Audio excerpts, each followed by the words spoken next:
what's in the bag? Oh, we got a lot of bags here. Lungs. Look at that. Eat your heart out. What is this?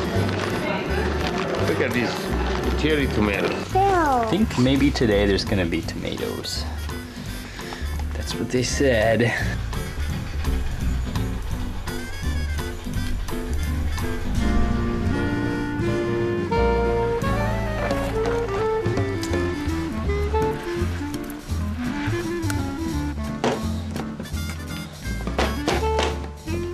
I walk past it.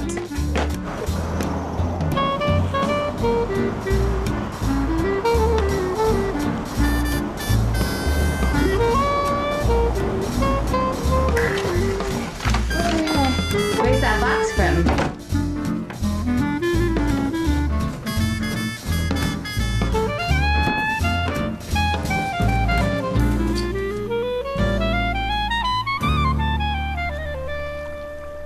I'm the CSA manager at Eat Well Farm, and CSA stands for Community Supported Agriculture. And the community that we're talking about is actually the members of the farm, as well as the farmers or the people who work on the farm. So it's a unique concept. A lot of people say that it's going back to something old, but I think it's actually a new way of addressing an old problem. Over a century ago, most people were living on the land. We're actually both producers of food as well as consumers of food. And in recent times, we've kind of gotten away from that so that people not only don't know where their food comes from, but they don't even know what to do with the raw materials when they get it.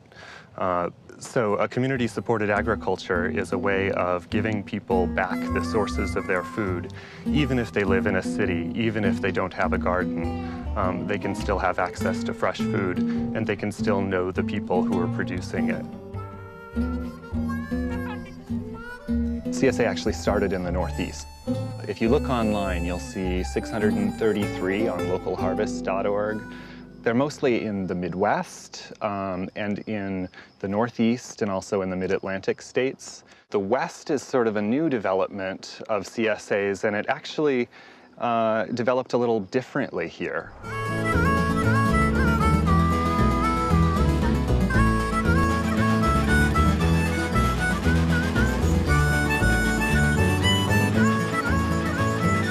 All of our boxes are the same.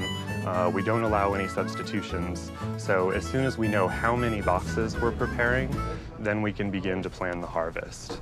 So this week it was 322. And that meant that I could call the foreman and I could say, Martine, what have we got 322 of? And he said, we've got 322 green onions. We could do 322 bags of potatoes. We could do 322 pounds of tomatoes, 322 baskets of cherry tomatoes. Anything we don't have that much of, we can't put in the box that week.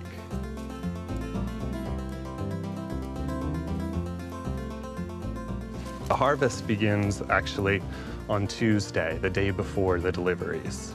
A few things, of course, like the stone fruits, have to be picked when they're ready, and they go in the cooler and they're good for a couple of weeks. Anything perishable, the green onions and so on, gets picked the day before delivery, so it's about the freshest you could possibly get it.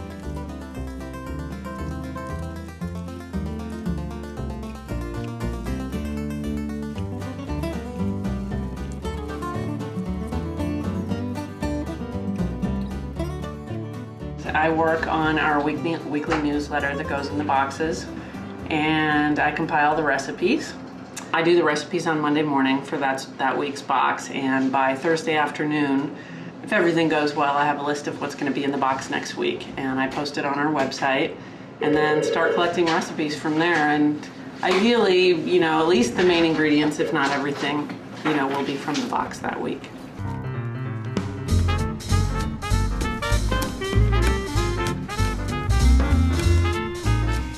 Each person puts one item into the box.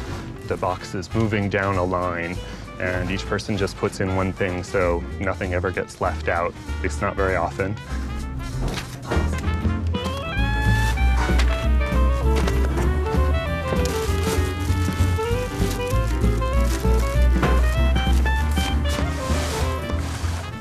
then we've got the boxes within an hour. They're packed very quickly.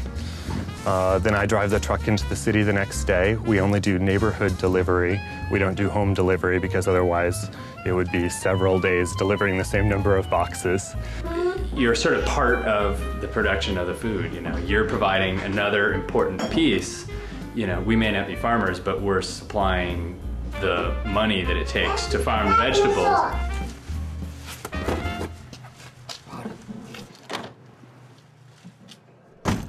El primer año que yo vine de México, empecé a trabajar a los 3 meses aquí. Me gusta trabajar aquí porque yo veo que nos tratan mejor que en otros ranchos. Nunca le están diciendo, hey, necesitas trabajar muy rápido. So, me gusta mucho este trabajo. Por eso es que estoy por mucho tiempo aquí, pienso.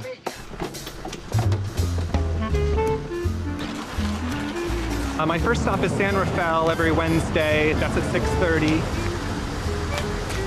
And I cross the Golden Gate Bridge and I do Inner Richmond, Inner Sunset, Haight-Ashbury, Laurel Heights, and then I come over to the Mission.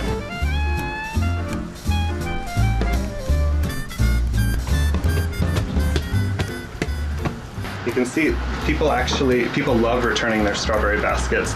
This one is not from us. There's probably a few others that are not from us, so you know they return baskets they get from all over the place. We're kind of a recycling operation.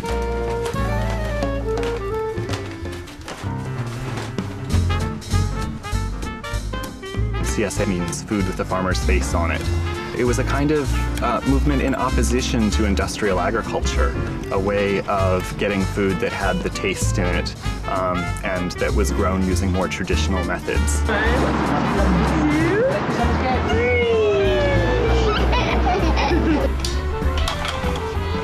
have some especially heavy boxes because I'm delivering fruit for snacks.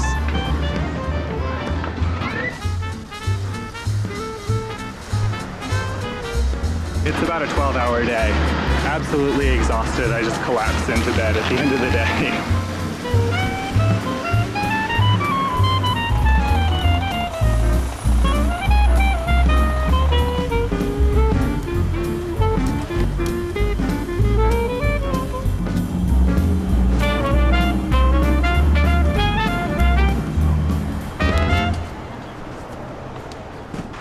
So this is kind of the middle of my route now.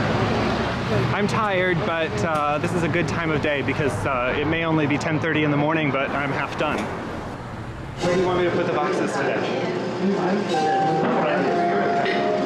One of our newest and most popular pickup spots. People get his coffee when they pick up their box. It's amazing. It's like watching a movie and you are in the movie. That's how it feels, but it's real. Yeah, but tomorrow we're gonna break the bag. Let's do it right.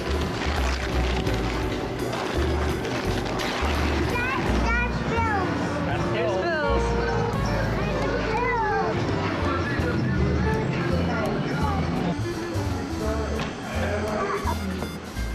We got basil. Exciting. Well, our newsletter says what we got. Got cherry tomatoes, but these are the first tomatoes we've gotten this year, so that's extremely exciting. I was anticipating the tomatoes and went and bought some fresh mozzarella, thinking we'd have basils and tomatoes together. So. Thanks. Yeah. Tomatoes, Isaiah. They're not going to be really sweet like a cherry or a strawberry, but they're kind of sweet. You want to eat one? Yeah. Okay. Yeah? Yeah? You can just pop it in your mouth? No. No, come on, go for it. You gonna try it? Yes, strawberries! How? That's a strawberry. Strawberry! At least weekly he'll say, want to go to the farm? I think he might think that's where all strawberries come from, just about. And that's what it's about to him. He really had a great time. He's very aware of where food comes from, which is really exciting. There's different reasons that people come to a CSA. One of the most common is when people have children. People are often willing to accept chemicals in their food when it's just their own health, but when it becomes the health of their child as well, they get really concerned and they really want to know how that food is being grown. Another reason that people come to CSA is because they're concerned about the environment.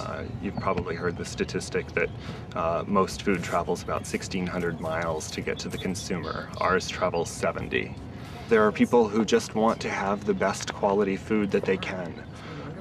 And they have realized that food is not made by a processor, food is made by a farmer. To become a member, you purchase a share, which is a portion of the harvest of that farm during the period that you join for.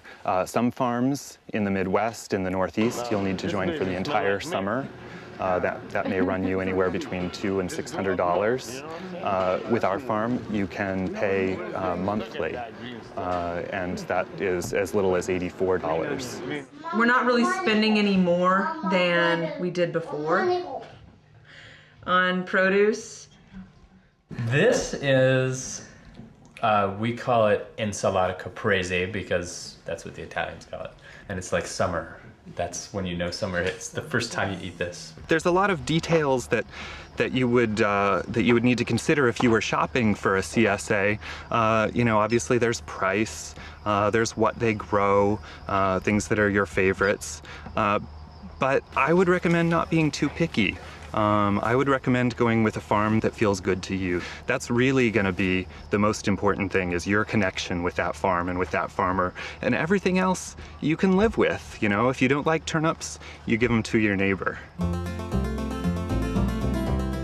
I love what I do. I love the fact that I'm doing something different every day, and I love the fact that I'm bringing healthy food to people. It's not very many people who can feel like their work makes a difference, and I feel like that.